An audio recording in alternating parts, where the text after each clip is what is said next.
नमस्कार, मैं हूं निकिता और आप देख रहे हैं सत्यहिंदी.com। चलिए एक नजर डालते हैं अब तक की सुर्खियों पर।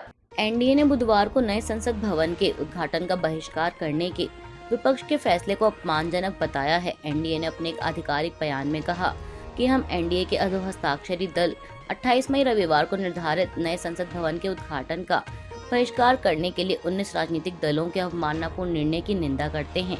यह केवल अपमानजनक नहीं है, यह हमारे महान राष्ट्र के लोकतांत्रिक लोकाचार और संवैधानिक मूल्यों का घोर अपमान है। उन्होंने कहा कि संसद एक पवित्र संस्था है, हमारे लोकतंत्र का धड़कता हुआ दिल है और निर्णय लेने का केंद्र है, जो हमारे नागरिकों के जीवन को आकार और प्रभावित करता है। इस संस्था के प्रति इस तरह का खुला अनादर न केवल बौद्धिक दिवालियेपन को दर्शाता है, बल्कि लोकतंत्र के सार के लिए एक परेशान करने वाली अवमानना है। एनडीए ने आगे कहा कि अफसोस की बात है, यह इस तरह के तिरस्कार का पहला उदाहरण नहीं है। पिछले 9 वर्षों में इन विपक्षी दलों ने बार बार संसदीय प्रक्रियाओं के लिए बहुत कम सम्मान दिखाया है, सत्रों को बाधित किया है, वॉकआउट किया है। आपको बता दें कि उद्घाटन का बहिष्कार करने वाले दलों में Congress, Aam Aadmi Party, DMK, Shiv Sena, Uddhav Bala Saheb Thackeray, Samajwadi Party, TMC, JDU, RJD जैसे तमाम विपक्षी दल शामिल हैं। वहीं बीजू जनता दल और शिरोमणि अकाली दल ने इस उद्घाटन समारोह में शामिल होने की बात कही है। दिल्ली में यमुना की सफाई को लेकर बनी उच्च स्तरीय समिति का अध्यक्ष उपराज्यपाल वीके सक्सेना को बनाया गया है। इसे लेकर केजरीवाल सरकार ने उपराज्यपाल को बतौर अध्यक्ष नियुक्त करने के नेशनल ग्रीन ट्रिब्यूनल के फैसले को बुधवार को सुप्रीम कोर्ट में चुनौती देते हुए याचिका दायर की है। दिल्ली सरकार ने एनजीटी के आदेश को रद्द करने की मांग करते हुए याचिका में कहा कि यह आदेश दिल्ली में शासन की संवैधानिक व्यवस्था के साथ साथ सुप्रीम कोर्ट के संविधान पीठ के 2018 और 2023 के आदेशों का भी उल्लंघन करता है। याचिका में कहा गया है कि दिल्ली सरकार यमुना के प्रदूषण को दूर करने और उपचारात्मक उपायों को लागू करने के लिए अंतर्विभागीय समन्वय की आवश्यकता को स्वीकार करती है, लेकिन एनजीटी के आदेश के जरिए एलजी को दी गई कार्यकारी शक्तियों पर कड़ी आपत्ति जताती है। एलजी को दी गई शक्तियां विशेष रूप से दिल्ली की चुनी हुई सरकार के अधिकार क्षेत्रों पर अतिक्रमण करती हैं। दिल्ली सरकार ने तर्क देते हुए कहा कि यहाँ प्रशासनिक ढांचे और संविधान के अनुच्छेद 339 ए के प्रावधानों के अनुसार भूमि, सार्वजनिक व्यवस्था और पुलिस से संबंधित मामलों को छोड़कर एलजी नाम मात्र के प्रमुख के रूप में कार्य करते हैं और वे संविधान की प्रदत्त शक्तियों का प्रयोग करते हैं। कल बुधवार को रांची में झारखंड हाईकोर्ट की नई बिल्डिंग के उद्घाटन के दौरान राष्ट्रपति द्रौपदी मुर्मू ने कहा कि कई बार कोर्ट के फैसलों के बाद भी लोगों को न्याय नहीं मिलता। लोग एक एक केस के लिए सालों तक लड़ाई लड़ते हैं, समय, रुपए और रातों की नींद बर्बाद होती है।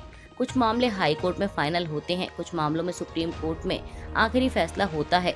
जिनके पक्ष में फैसला आता है वे खुश होते हैं, लेकिन 5-10 साल बाद पता चलता है कि उन्हें न्याय मिला ही नहीं। यह सुनिश्चित होना चाहिए कि लोगों को वास्तविक रूप से न्याय मिले।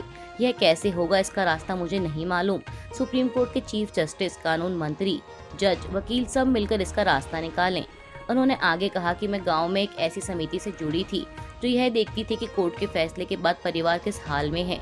उस वक्त हमने यह पाया है कि कोर्ट में फैसला आने के बाद भी लोगों को न्याय नहीं मिला, फैसले पर अमल नहीं किया गया। ऐसे कई लोगों की लिस्ट आज भी मेरे पास है, जिसे मैं चीफ जस्टिस ऑफ इंडिया को भेजूंगी। कोर्ट न्याय का मंदिर है, लोग इसे विश्वास के साथ देखते हैं। कोर्ट के पास यह ताकत है कि वह न्याय दे सके, लोगों को उनके अधिकार दे सके।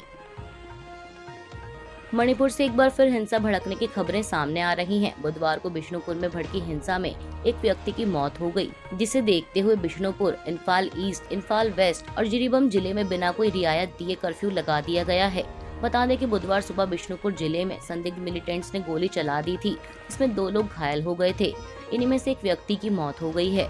मणिपुर सरकार के सुरक्षा सलाहकार कुलदीप सिंह का कहना है कि हिंसा की पहली घटना मंगलवार रात को हुई थी। इसके बाद बुधवार को हुई, जब 3 घरों को बिष्णुपुर जिले के ट्रांगलाउबी में आग लगा दी गई थी। जिन घरों में आग लगाई गई है, उसमें से एक परिवार पहले ही अपना घर छोड़कर जा चुका है। यहाँ पहले से ही कई घरों को आंशिक रूप से जला दिया गया है। पाकिस्तान के पूर्व प्रधानमंत्री इमरान खान की पार्टी तहरीक-ए-इंसाफ अब खोखली होती जा रही है। खबर है कि पीटीआई के 3 और बड़े नेताओं ने पार्टी छोड़ दी। इनमें इमरान खान की करीबी सहयोगी रही पूर्व कैबिनेट मंत्री शिरीन मजारी, खान के फाइनेंसर फयाजुल चौहान और चौधरी फवाद हुसैन शामिल हैं। बता दें, फवाद चौधरी ने कल बुधवार को ट्वीट कर इस बात की जानकारी देते हुए लिखा कि मेरे पहले के बयान, जिसमें मैंने 9 मई की घटनाओं की स्पष्ट रूप से निंदा की थी, उस पर आगे बढ़ते हुए अब मैंने राजनीति से ब्रेक लेने का फैसला किया है, इसलिए मैंने पार्टी के पद से इस्तीफा दे दिया और मैं इमरान खान से अलग हो रहा हूँ। फेसबुक व्हाट्सएप की पेरेंट कंपनी एक बार फिर अपने कर्मचारियों की छटनी करने जा रही है। मेटा ने अपने अलग अलग मीडिया प्लेटफॉर्म फेसबुक, व्हाट्सएप और इंस्टाग्राम से 10,000 कर्मचारियों की छटनी करने का फैसला लिया है। बता दें, इससे पहले भी कंपनी ने बीते साल नवंबर 2022 में 11,000 कर्मचारियों की छटनी की थी। मेटा ने लिंक्डइन के जरिए इस छटनी की जानकारी दी है।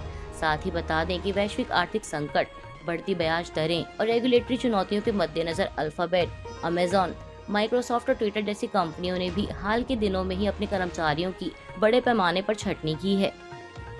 आईपीएल 2023 के कल बुधवार को खेले गए दूसरे प्लेऑफ मुकाबले में मुंबई इंडियंस ने लखनऊ सुपर जायंट्स की टीम को 16.3 ओवर में ही ऑल आउट कर मैच में 81 रनों से शानदार जीत हासिल की है। बता दें, मुंबई इंडियंस ने पहले बल्लेबाजी करते हुए लखनऊ की टीम को 182 रनों का लक्ष्य दिया था, जिसके जवाब में लखनऊ सुपर जायंट्स केवल 101 रन ही बना सकी और 16वें ओवर में पूरी टीम ऑल आउट हो गई। इसी के साथ लखनऊ की टीम टूर्नामेंट से बाहर हो गई है। अभी के लिए बस इतना ही। बाकी की खबरों के लिए बने रहिए सत्यहिंदी.com के साथ।